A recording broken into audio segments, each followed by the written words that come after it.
Alright. Oh boy, voice crack. This will be a video about how to analyze your spending and cut waste. What are my credentials? I'm not an influencer. I'm not a financial advisor or nothing. I'm just a dude making videos. I'm 25. I got $278,000. I got a breakdown of that in all the other videos here. But this is what I do, at least in my 20s, to be able to attain that. Okay. Detailed budgeting. So I kind of had a weird thing with budgeting. I've always watched Dave Ramsey, always focused on not having any debt, and I started doing detailed budgeting right in the beginning, and I was very meticulous with it, and I never spent any money. I mean, I chose to be homeless for several months just so I didn't have to pay like rent. Oh, well, my voice keeps cracking. Just so I had to pay rent, and I'd save more money. Um, that didn't really do much for me because I already didn't really spend any money because I was super, super, super, super, super cheap. And I realized that most of the stuff that I did was all very predictable. It was 90% of my purchases were all the same. I ate chicken and rice every day. I usually filled up like my gas tank once a day, or not once a day, my bad, once a week. And I didn't really have much expenses besides that. I didn't have anything for clothes. I didn't really do anything for fun. That was that 10%, the off chance I did something for fun. And it was all predictable. So then I just kind of stopped, and now I'm kind of in phase three. I still have 90% of my purchases are all the same. Now it fluctuates a little bit. It could be, $1,000 for this month. It could be $1,400 per month. Usually I'm pulling in over four, sometimes seven, depending on what I'm doing for work or how much I'm working. But yeah, we'll kind of get into more of that later. But now I focus on just like the high metrics and more about saving time. I could try to penny pinch, but sometimes it's faster for me to like get Chipotle, like Alex Hormozy does or said he used to do, um, and save the time. So I just got Chipotle today because I'm now out of deer meat. Saves time from the grocery store and stuff. But now I just kind of look at monthly totals. So my financial cushion. So right now I've got $278,000. 25. I got 35 liquid in cash. I just sent or just spent, not spent, sold about $15,000 worth of stocks. We'll kind of get into more of that there. But I'm usually spending under $1,400, and I'm usually investing about $4,000 inside of the bank account that I have my checking account. I have about $10,000 to $12,000 depending what it is. I kind of track that over the last couple months. I've been tracking that to see how much it goes down or how much it goes up.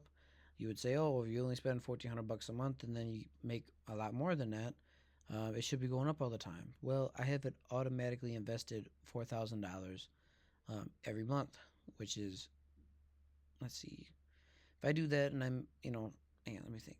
If I make 5 grand and I invest 4,000, it's gonna go down a little bit, and I don't like having anything under $10,000. So it's kind of a good measurement for me. I'm probably explaining it in a bad way, but if I see that I'm going down, that means that I'm basically overspending in order to stay aligned with what my investing goals are. And I'm usually very consistent because I am very consistent in my spending habits. Even though my life, as you can see from all the videos, is rather erratic. I don't know how it works out, but it does. Eliminating the big three. Housing is usually people's largest expense. In Minneapolis here, I think the average rent's maybe $1,200 for a one bedroom. I spend $400 and all my utilities are covered. It used to be $300 and it used to be $225. At other places that I lived at, they were not very nice, and I always have roommates, but huge expense. And this is huge to start saving money. If you want something right away, quick, housing number one. But you got to move and stuff. Next, you do transportation. Some people they do Uber all the time, and it costs them six or $700 a month. Now, if they bought a car, it's a bigger upfront cost. That's why we want to save money. But that could be another thing. One of my friends just bought a vehicle, and now I wish they could pay in cash, but they didn't have enough money for cash. But their car payment is like $300 a month. Their interest rate was going to be, I think, 7.5%, which is great. But then they got screwed over by the car business, but that's a little different story. Student interest rate is higher now, but transportation you can cut down on quite a bit, especially if you're Ubering all the time. You don't need to buy a vehicle, but you can get a bike or you can use public transportation if it's safe in your area. This is just another thing that you can do. Also, don't get a really, like, if you have a really, really nice car, you got a 2025 for $500 car payment, whatever. Insurance has to be higher. You can cut down on that by downsizing or don't. I don't know what your situation is, but those are two of them. And then also the other easiest one is usually food. You can cook really cheap meals at food. Sorry, I made a couple of these videos right now, and I'm stumbling over my words. But you can make really cheap meals at home.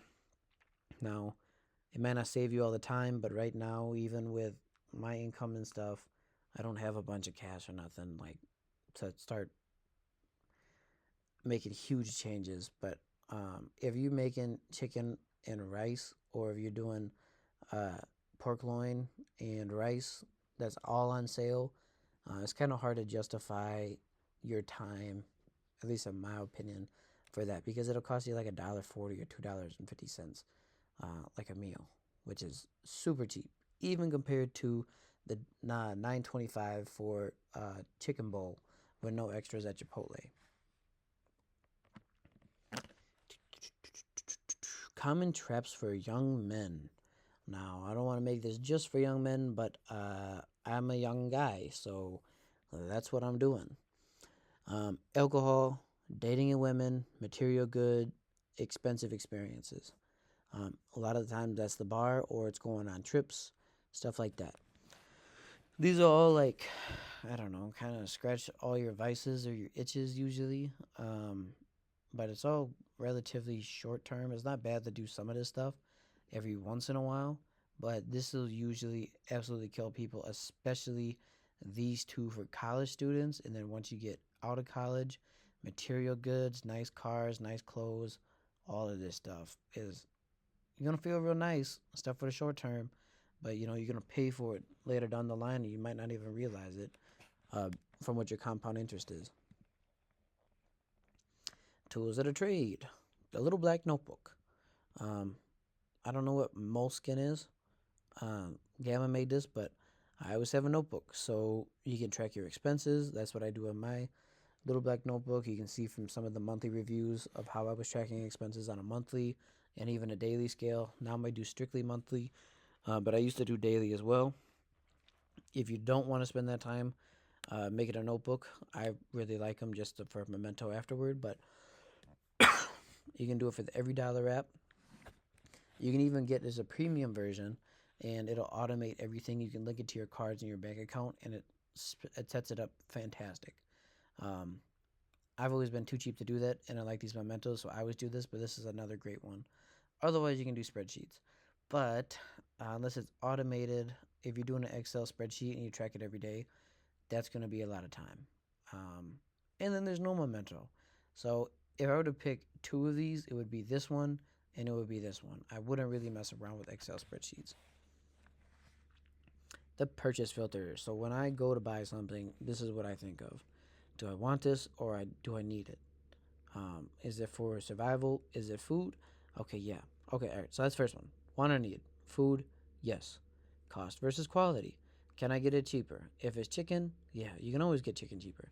Unless it's like, $1.89 a pound. Or is this a situation where quality is non negotiable?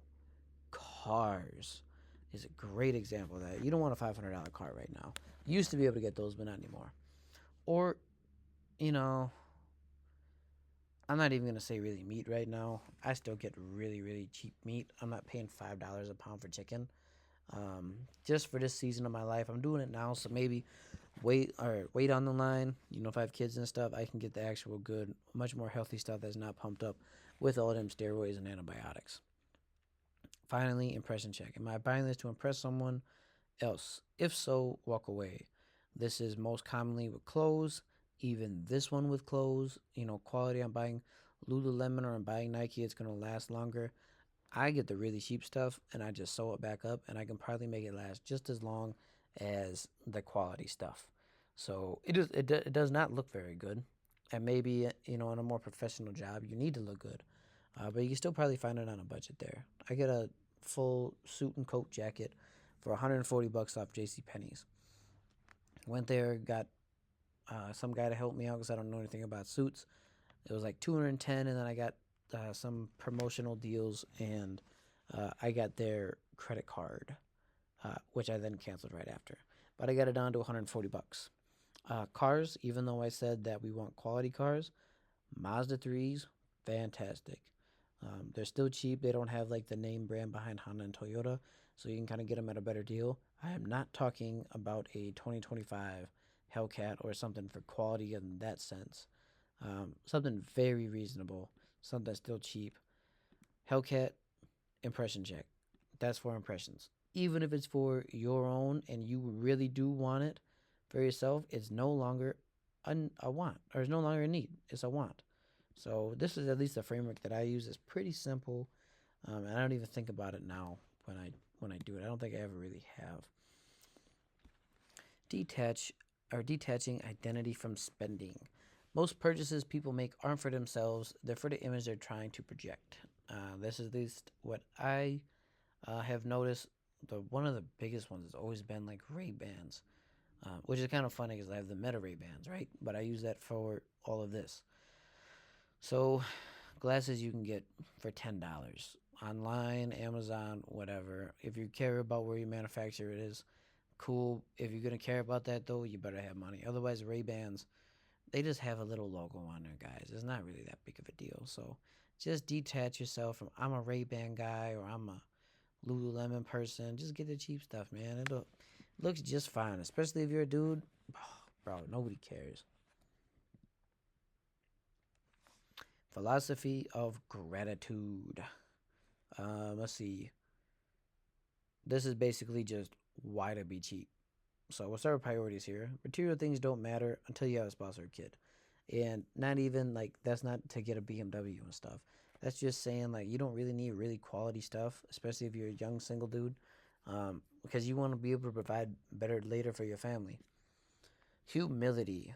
Life humbles you, and if you don't humble yourself, life humbles you if you don't humble yourself. Avoid comparing yourself to others. Something like comparison is a thief to joy or something like that. I don't know. I'm not very poetic, but it's a quote from somebody. Um, I don't know. Let me. I think we talk about this a little bit later. Okay, no, we don't. Not in this one. Humility is kind of strange because when I dress up and I have holes in my clothes and clothes are too big and stuff because I get them from Goodwill or whatever else, people do look at you different, but also kind of like in the shadow in a sense. So nobody really pays attention to you at all. You're not really in any light, so you get to kind of watch other people, and then I don't really know how to explain it. Maybe I'll explain it in another one, basically. But to sum it up, I get more peace, I guess, because one, people kind of leave me alone, and you don't have all that attention on you. But two, other people would die. Oh, my bad. Voice crack again. Would die for the position that we're in, especially if you live in a first world country. It doesn't matter what you have, if it's quality or not, quality house, quality car, quality clothes, nothing. If you get the really cheap, oh, geez, a pillow fell, scared the hell out of me. None of this stuff actually matters anything, which is kind of the perspective as well. First world country, yeah, it is that. Recognize the opportunities that you have here. None of this stuff's bad. In my eyes, I don't really think I deserve like the super fancy stuff. I would much rather use that money to help other people who don't even have the basic necessities. You don't need to have that perspective. I'm not trying to put myself on a pedestal or nothing. That's why I keep all of this anonymous. But I don't know. I kind of just really rambled there. And gratitude. Um, let's see. Here we go. Don't preach to those who don't want advice. That's probably what I just did. My apologies for that, guys. Everyone has free will. Make your own choices. Make your own priorities. Power of optionality. Compound your future. Live really cheap in your 20s so you can provide for other people later. Mission alignment. Cutting your waste doesn't actually deprive you really from anything. Just separate yourself from the material things you have, and then, I don't know, look inside and you'll discover yourself or something. Sorry, guys, I kind of rambled on these last two, and I don't really even know what I said, but thanks for watching. Hopefully that helped out. I'll try to make better ones later. Just one side note, I do these to refine my ideas and my opinions. As you can see from this, I don't really have it nailed down yet, but later in life, hopefully years or decades, I'll be able to articulate this much better. But for now, this is what we're stuck with. So thanks for watching, and have a good day. Bye bye.